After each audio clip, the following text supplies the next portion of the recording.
day to you. I'm happy, Baruch Hashem, to be back in Yerushalayim and to resume our weekly exploration of some of the ideas that appear in the limitless arsenal of the Parshias of the Torah. This week's Parsha is a double Parsha, Achrei Mot and Kedoshim. The Parsha of Kedoshim contains the largest number of mitzvot that the Torah details for us. Now, the first idea of Kedoshim has to be explored. The word Kadosh in Hebrew, which we loosely translate as holiness, really is more exactly translated as dedication. A purposeful behavior, focused behavior.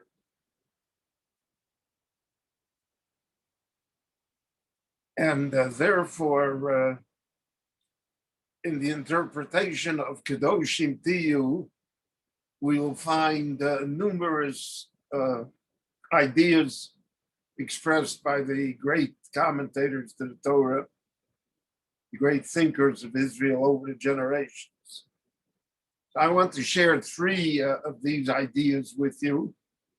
It's like three streams in understanding not just Kedoshim, but in understanding the general concepts of mitzvot, of commandments. Why commandments? Why so many commandments? What is really involved here? So the first idea is that of Rabbi Moshe ben Maimon, the Rambam. Rambam says almost a revolutionary thing.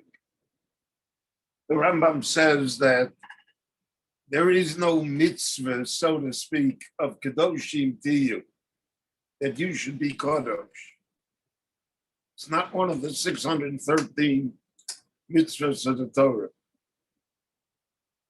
The Rambam goes even so far as to say that the mitzvot of the Torah are only those things that the Torah provided detailed particulars of behavior.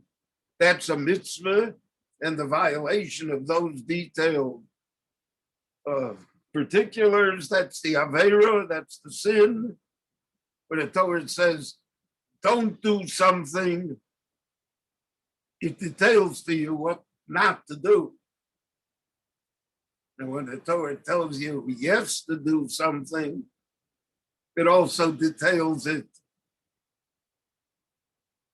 But Kedoshim Tiyu is not a mitzvah. It's a general statement.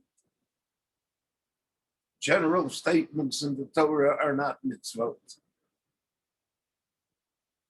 They are a background, so to speak, to Torah. But they're not the mitzvah of the Torah. So, for instance, according to the Rambam, Kedoshim Tiyu can be a prediction. The Lord predicts that you'll be Kedoshim. But he doesn't command you, he just says what will be. Like V'yisem li mamleches kohanim v'goy kadosh. You'll be a kingdom of priests, a holy nation.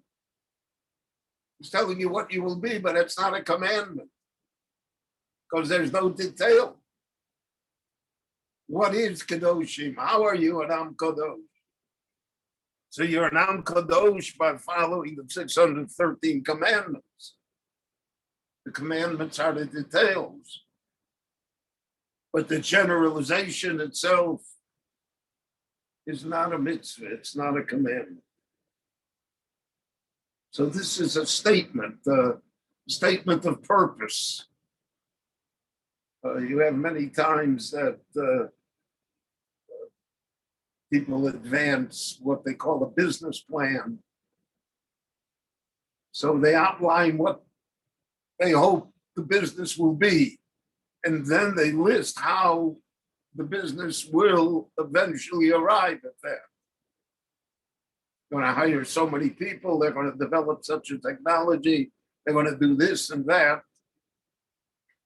But originally, it's only a statement of purposes. What we hope will be, what we look forward, what will be.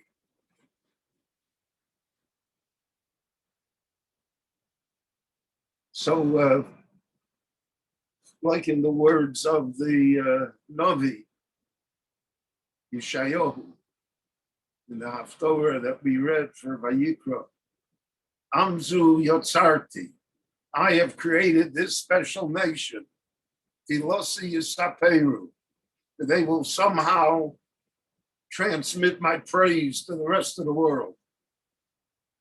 It doesn't say how they're going to do it. So we say, oh, well, it means that by observing the Torah and by being this Am Kadosh, that is the method. But that's a generalization. That's not a specific thing. The specific things are don't steal, honor your parents, observe the Sabbath. Those are the specific things. The generalization, so because of that, there's a discussion in the Mefarshim amongst all the commentators whether or not the statement Anochi Hashem Elokecha Asher Hotzeicha Me'eretz Mitzrayim is that part of the Aseret Advorim or not. According to Rabbeinu Sadia Gaon, it is not. It's only an introduction. Who's speaking? The other 10 are Lo Yiyeh Lecha, Lo Saseh Lecha, Lo Sisa, Shabbos, Kabetz Avicha, Lo Signov, Sinov, Lo Sameh Bereach Ha'et Shoker, Lo Sachmo. But Anochi is just a general statement. Now, the most of the commentators disagree with that. And we count Anochi as being the first of the Aseret HaTorah. And certainly in all of the replicas over the ages that have been made of the tablets of stone, Anochi appears right at the top right-hand corner as the first of the commandments. But this other stream that I mentioned, I mean, Sadia Gaon and the Rambam, is not clear, is of the opinion that that generalization is not a mitzvah. And therefore, in this week's Parsha, when we say Kadoshim, it's a prediction, it's a hope, it's a goal, it's a business plan. It's something that we want to be. But it's not a commandment. It's a pretty radical stream of the Rambam here, but he applies it throughout the entire Torah. And therefore, in his count, the Rambam has a count of 613 mitzvahs. Kedoshim Tiyu does not appear as one of the 613 mitzvahs.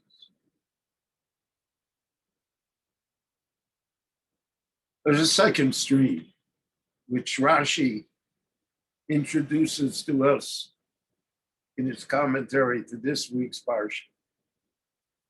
Rashi says, Kedoshim Tiyu. What does it mean that you will be Kedoshim? Shetifrishu min ha'aroyos, that you will stay away from sexual immorality. In other words, Rashi takes Kodosh not in a general sense of being a good and holy and fine person, but he takes it in one particular sense, that if a person is, God forbid, sexually immoral, he can never be a Kadosh. Kedusha is based upon morality. Now, morality has in it many other facets, loyalty, self-control, being able to see things in perspective, being in control of oneself and not letting one's desires overwhelm a person. There are many facets to it. But as we are all aware, simply by continuing barrage of news that surrounds us, sexual immorality is rampant. It's hard to control. My friend Rabbi Twersky, Zechron Levracha, he said to me many times that it's an addiction, no less an addiction to drugs or alcohol. And it's an inner addiction. And because it's an inner addiction, it becomes much harder to control.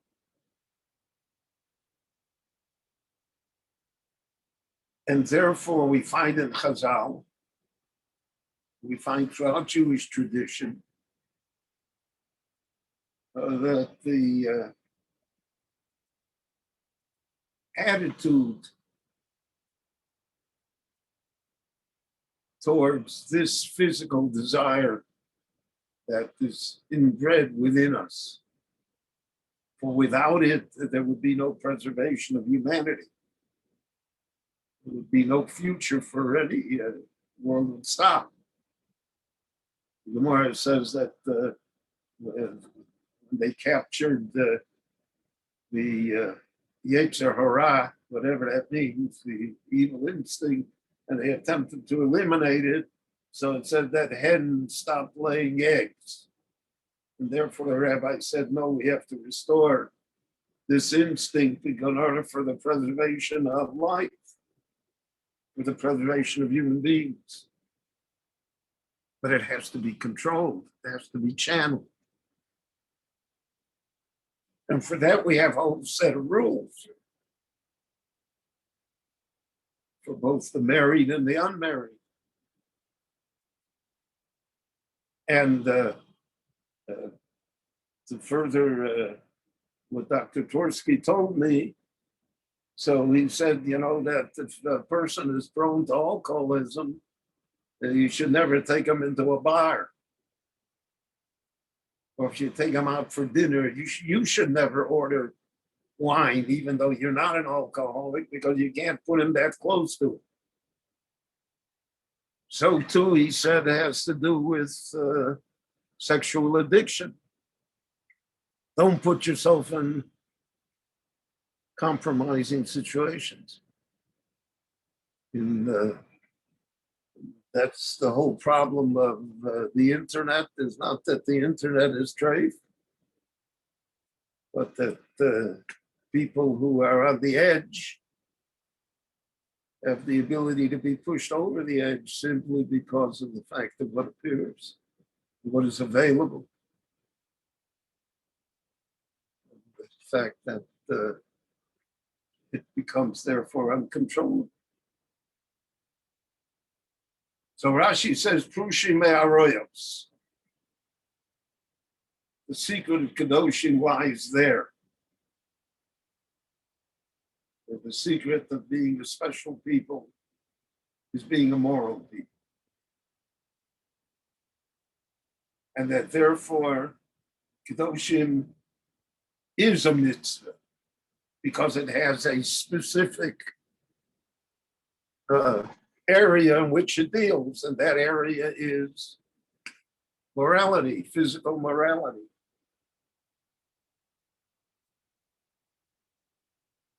other ideas of Kedoshim, holiness, etc. Rashi doesn't mention that. Rashi here is very specific. Kedoshim tiyu, shetiyu, pushim in arayos. Should stay away from what is also to you.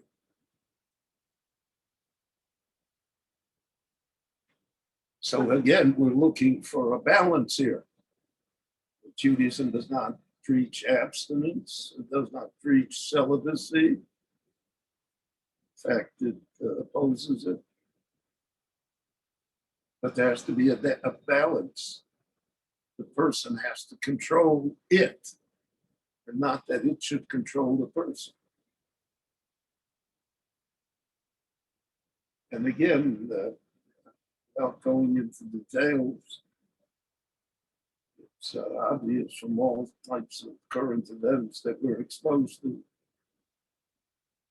how dangerous this area of Arroyos is, and how it brings down even the greatest, even the noblest, even though it's with the greatest veneer of public service.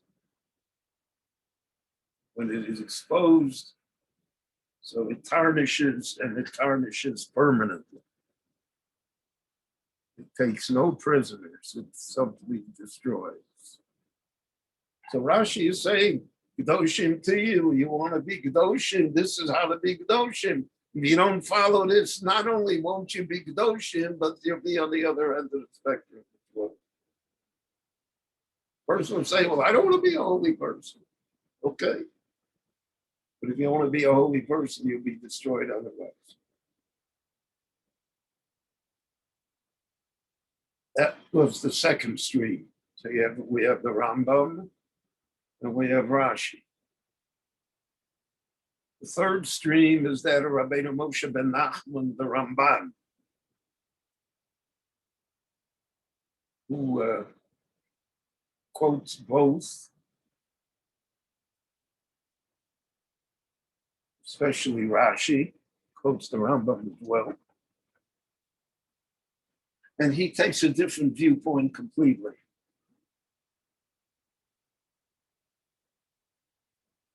He says, Kedoshim Tiyu comes to limit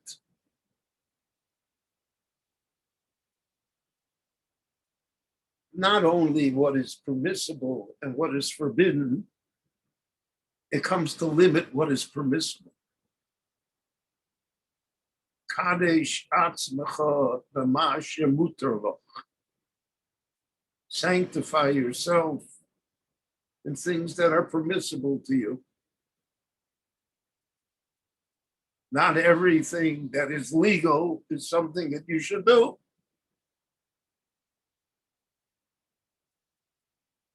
Not everything that is not a technical violation of any of the mitzvahs of the Torah is not necessarily a good thing for you to do.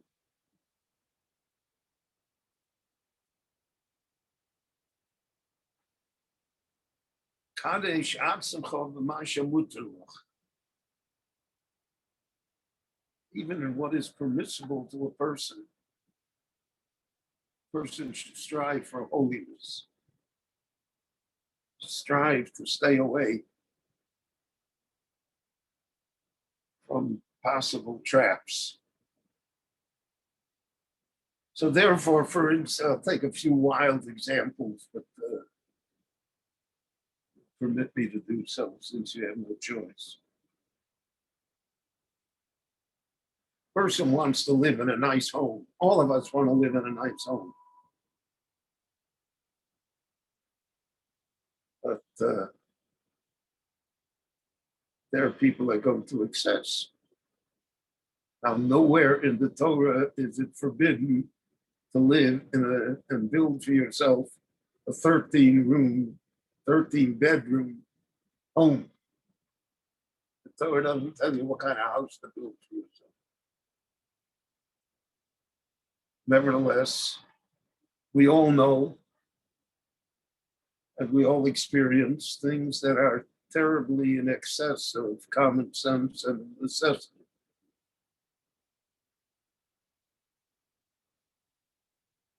We are driven to this by envy of others, by advertising, by social pressures. I remember when I was a lawyer a long time ago,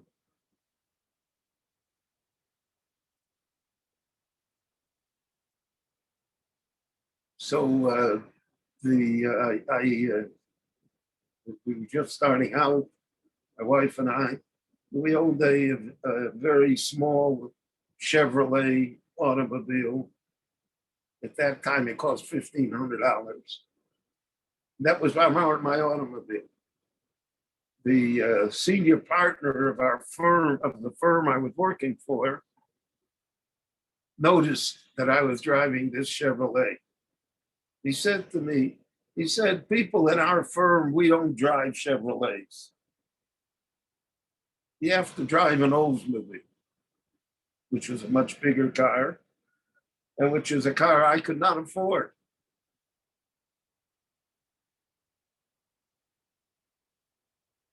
But because of the pressures, so I signed up to buy an Oldsmobile, which I regretted from the first day out,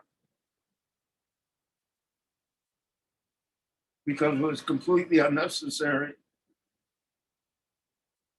It didn't take me any place that the Chevrolet didn't take me to. But I was driven by the social pressure that I have to have an Oldsmobile. Nowhere in the Torah does it say that barrel wine shouldn't have an Oldsmobile. But the Ramban came along and said, don't be silly. You don't need it. You don't need it, so why should you burden yourself with it? You want to be a holy person, a special person?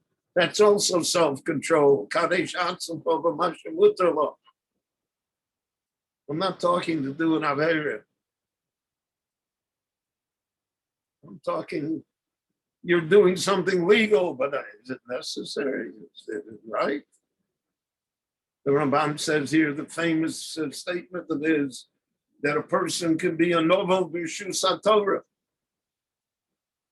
He can do everything right according to the Torah and be an obscene, obnoxious, bad person. Because he doesn't get it. He doesn't see what the Torah wants from him. Therefore, he says, if it's technically not a violation, I didn't do anything wrong. I'm not harming myself, but the truth is you are harming yourself.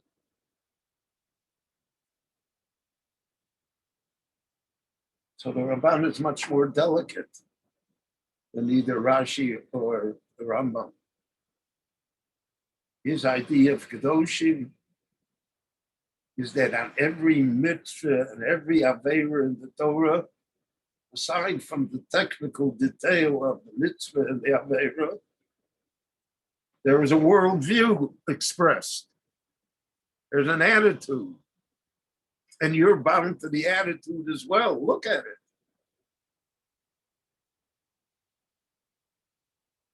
And we know that people are driven to excesses that are very, very harmful to them, that they didn't violate anything, but they somehow destroy their lives. Because again, as I've often mentioned, the Torah is balance. And if you can't balance yourself, driven to extremes, so then that's not what the Torah wants.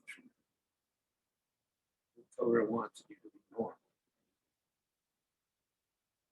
That's what the Rambam means by the middle road.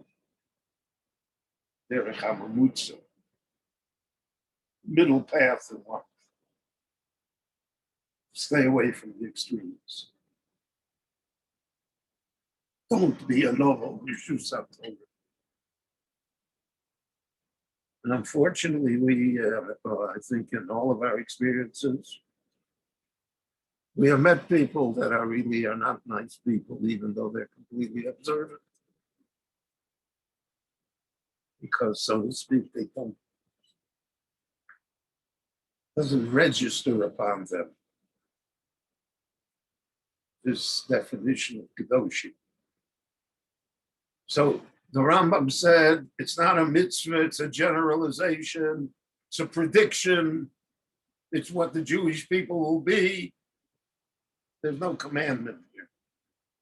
Rashi says, it's Prushim in Aroyos. Here's a commandment. Stay away from immorality. The Ramban says, it's a nuance in everything that we do in life. Everything that we do in life, does it bring Kedusha or not? Does it enhance our lifestyle? Or rather, does it force us into behavior that eventually can even be self-destructive? And between these three giants, one can never choose because all three are right. There are 70 faces to the Torah. So here are three faces to the words of Kedoshim Tih. But they are things that we should bear in mind. That my goal should be that I should be a Kodesh. That I should abstain from immorality. That I should be in control of myself and not do things in excess, even if I feel that it is permissible for me to do so. Everybody has to find their own way. There is no book of instructions that comes with this, that details everything. Because we all meet occasions in life that are unpredictable, surprising, very challenging. But we are supposed to be the Mamlechas Kohanim V'Goy Kadosh, and therefore we should pursue life even in its smallest details with that in mind and with that attitude. I want to wish you all a Shabbat Shalom. Again, it's very good to be back. I want to thank Rabbi Goldvicht for really carrying the entire burden. It's a relief for me to have Rabbi Goldvicht taking care of everything. And in Yirtz Hashem, the shul is opening. We're going to have a Pirkei Avos Shiur this Shabbat. And there's a lecture series in May and June. And we're also going to have a midweek retreat, Destiny, at Kibbutz Lavi. So stay tuned. There'll be a lot of good things for us. The Lord should give us health and goodness, and we'll hear good news one from another. Shabbat Shalom. Kol Tuv. Thank you for listening.